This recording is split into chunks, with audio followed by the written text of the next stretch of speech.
नमस्कार बालमित्रांनो, मी मेघना काळे माझ्या यूट्यूब चॅनलमध्ये आपणा सर्वांचं स्वागत करते. आज आपण शिकणार आहोत डायरेक्ट अँड इन्व्हर्स प्रपोर्शन मधला पुढचा भाग पार्टनरशिप. याआधी तुम्ही डायरेक्ट आणि इन्व्हर्स प्रपोर्शन बघितलेलं. आता before going towards partnership, let's understand some terms. पार्टनरशिपकडे वळण्याआधी काही टर्म्स आपल्याला समजून घ्याव्या लागेल. आता पार्टनरशिप म्हणजे काय नेमकं? सपोज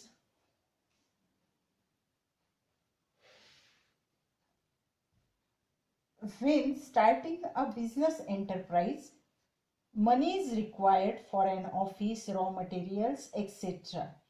म्हणजेच कुठलाही धंदा सुरू करण्यापूर्वी आपल्याला त्यामध्ये काही रक्कम गुंतवावी लागते. Amount invested in a business enterprise is called capital. जी अमाउंट आपण धंद्यामध्ये गुंतवतो त्यालाच कॅपिटल म्हणतात. आता कॅपिटल गुंतवल्यानंतर कसं होतं कधी कधी की एखाद्याला एखादा धंदा सुरू करायचा असतो पण त्याच्याकडे पूर्ण पैसे नसतात. सपोज मला एक बिझनेस सुरू करायचा आहे आणि त्याकरता कॅपिटल हवं आहे 4 lakh rupees. 4 lakh is required for my business enterprise. But I have only 1 lakh. I have only 1 lakh rupees. समजा माझ्याकडे 1 लाख आहे. मग मी काय करणार की हे पैसे कुणाला तरी उसने मागणार किंवा कुणाला तरी मी माझा पार्टनर बनवणार. म्हणजेच सपोज मी माझ्या एखाद्या मैत्रिणीला पार्टनर बनवलं आणि तिने मला उरलेले 3 लाख रुपये दिले. आता या धंद्यामध्ये माझी जी इन्व्हेस्टमेंट आहे ती एक भाग आहे, परंतु माझ्या मैत्रिणीची इन्व्हेस्टमेंट ही 3 भाग आहे. म्हणजेच आमच्या पार्टनर इन्व्हेस्टमेंटचा रेशो हा 1:3 आहे. माझी इन्व्हेस्टमेंट एक भाग आणि 3 भाग माझ्या मैत्रिणीची इन्व्हेस्टमेंट आहे. मग मला जो प्रॉफिट होतो धंद्यामध्ये तो प्रॉफिट डिस्ट्रीब्यूट करताना मला एकच भाग घ्यावा लागेल त्या नफ्यामधला आणि 3 भाग माझ्या मैत्रिणीला द्यावा लागेल. सपोज मला at the end of year I have ₹1 lakh as my profit. माझं प्रॉफिट आहे ₹1 लाख.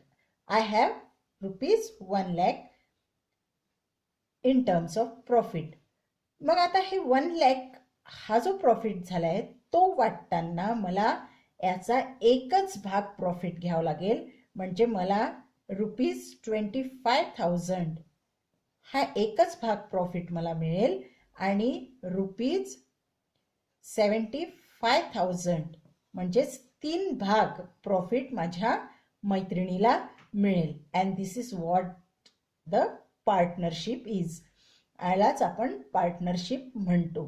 पार्टनरशिपमध्ये किंवा एखादा धंदा सुरू करताना the amount investment in business enterprise is called capital. एखादा धंदा सुरू करताना आपल्याला काही कॅपिटल गुंतवावी लागते आणि माझ्याकडे जर पुरेशी कॅपिटल नसेल तर मी कोणाला तरी त्यामध्ये भागीदार करेल, त्यामध्ये पार्टनर करेल. पण at the end of year जो काही प्रॉफिट मला मिळेल तो प्रॉफिट इन्व्हेस्टमेंटच्या रेशोमध्येच मिळणार. या ठिकाणी मी एक एक्झाम्पल घेऊन तुम्हाला समजून सांगितलेलं आहे. आता यावरचे एक्झाम्पल सोडवायचे कसे? Let's see. Jaya, Seema, Nikhil and Nilesh investment ₹3,60,000 in a business in proportion 3:4, 4:7, 7:6. आता या धंद्यामध्ये जया, सीमा, निखिल आणि निलेश यांनी काही कॅपिटल इन्व्हेस्ट केली 3,60,000. पण त्यांचे भाग कसे आहेत? 3:4, 4:7 and 7:6. म्हणजे जयाची इन्व्हेस्टमेंट असणार आहे 3 भाग, सीमाची इन्व्हेस्टमेंट असणार आहे 4 भाग, निखिलची इन्व्हेस्टमेंट असणार आहे 7 भाग आणि निलेशची इन्व्हेस्टमेंट असणार आहे 6 भाग. याप्रमाणे त्यांनी या 3,60,000 मध्ये इन्व्हेस्टमेंट केली.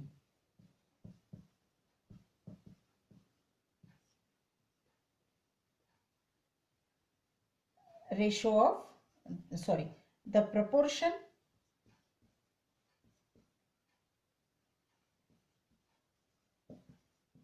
of investment given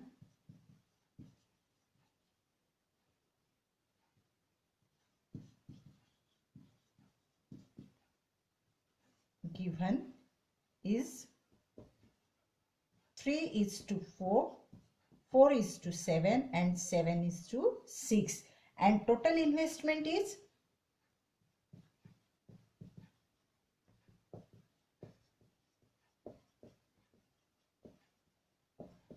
is equal 3,60,000. आता या प्रत्येकाच्या भागाची जर आपण बेरीज केली, ती बेरीज म्हणजे काय असणार आहे, हे 3,60,000 rupees. Let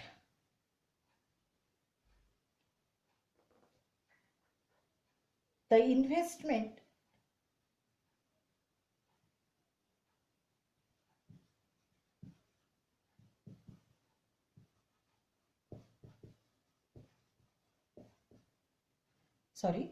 the share of investment, let the share of investment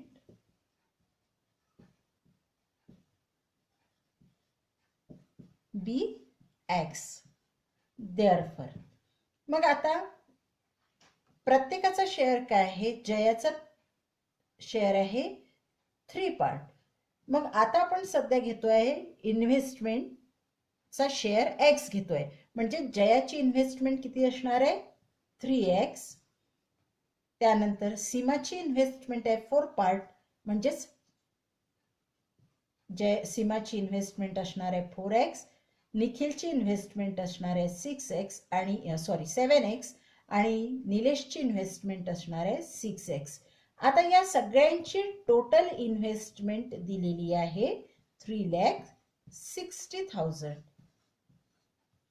3,60,000. आता हे इक्वेशन सॉल्व करा. That is 20x is equals to 3,60,000. Therefore,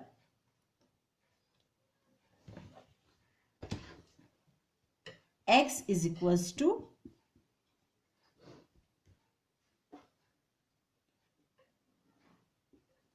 3,60,000 upon 20. That is x is equals to 18,000. म्हणजे जो इन्व्हेस्टमेंटचा शेअर आलेला आहे, आपण एक शेअर जो कन्सिडर केलाय तो 18,000 रुपीज आलेला आहे. आता पुढे काय विचारले गेले आहे आपल्याला, इथपर्यंत आपण सोडवलं. आता वर्ड प्रॉब्लेम सोडवताना एक कायम लक्षात ठेवायचं की गणित वाचायचं आणि दिलेल्या इन्फॉर्मेशन प्रमाणे मांडणी करून सॉल्व करायचं. इथपर्यंत आपण सॉल्व केला. आता पुढे, what was Jaya's actual share in capital. आता आपल्याला जयाचा शेअर विचारलाय कॅपिटल मधला. जयाने किती भाग इन्व्हेस्ट केले आहे, 3 भाग इन्व्हेस्ट केलेले आहे. मग आता जयाचे इन्व्हेस्टमेंट काढण्याकरता आपल्याला माहिती आहे की इन्व्हेस्टमेंट मधला शेअर आलेला आहे 18,000.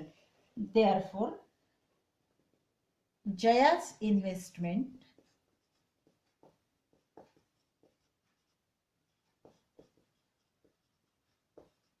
Is equals to 3x. That is 3 into, आता x ची जी व्हॅल्यू आपण काढलेली आहे ती ठेवून द्या.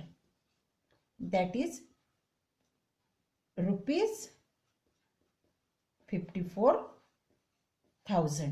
ही जयाची इन्व्हेस्टमेंट आपल्याला मिळाली. आता पुढे काय म्हणत आहेत ते की they made a profit of 12%. 12% profit त्यांनी गेन केलेला आहे. 12% प्रॉफिट हा गेन केलेला आहे.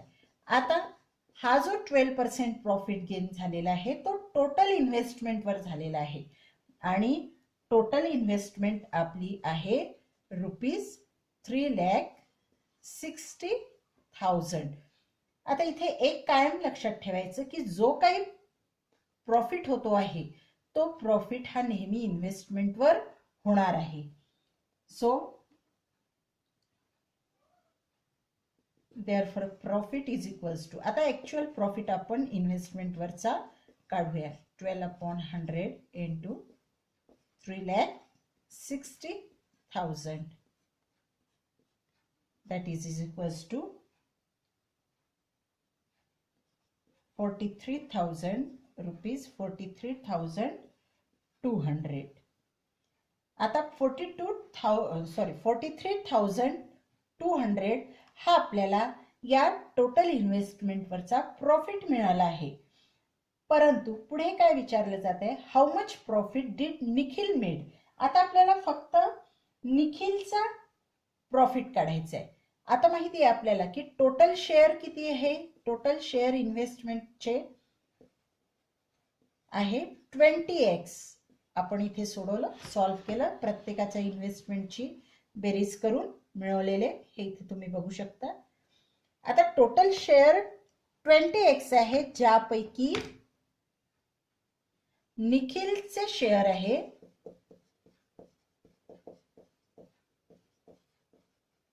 Is equals to 7x. या 20x शेअर मधून निखिलच्या प्रॉफिटचे शेअर राहणार 20x, कारण ही टोटल इन्व्हेस्टमेंट आहे. 20x ही 20x भागामधली टोटल इन्व्हेस्टमेंट आहे. त्या टोटल इन्व्हेस्टमेंट मधले निखिलचे शेअर असणार आहे 7x. Therefore Nikhil's profit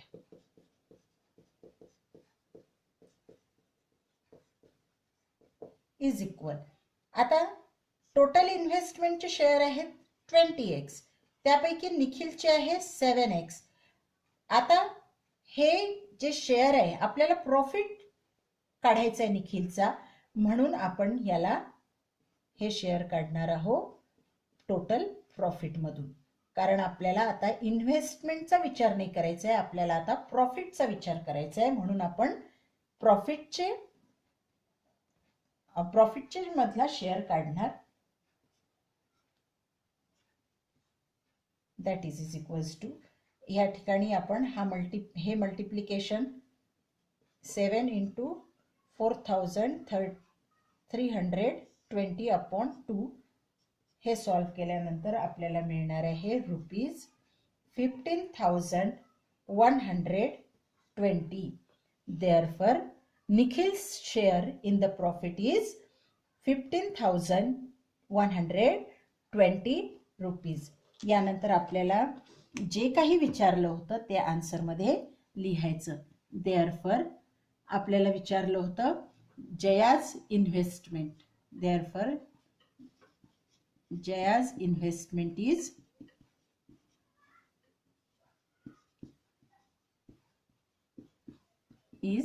₹54,000, 54,000 and Nikhil's profit is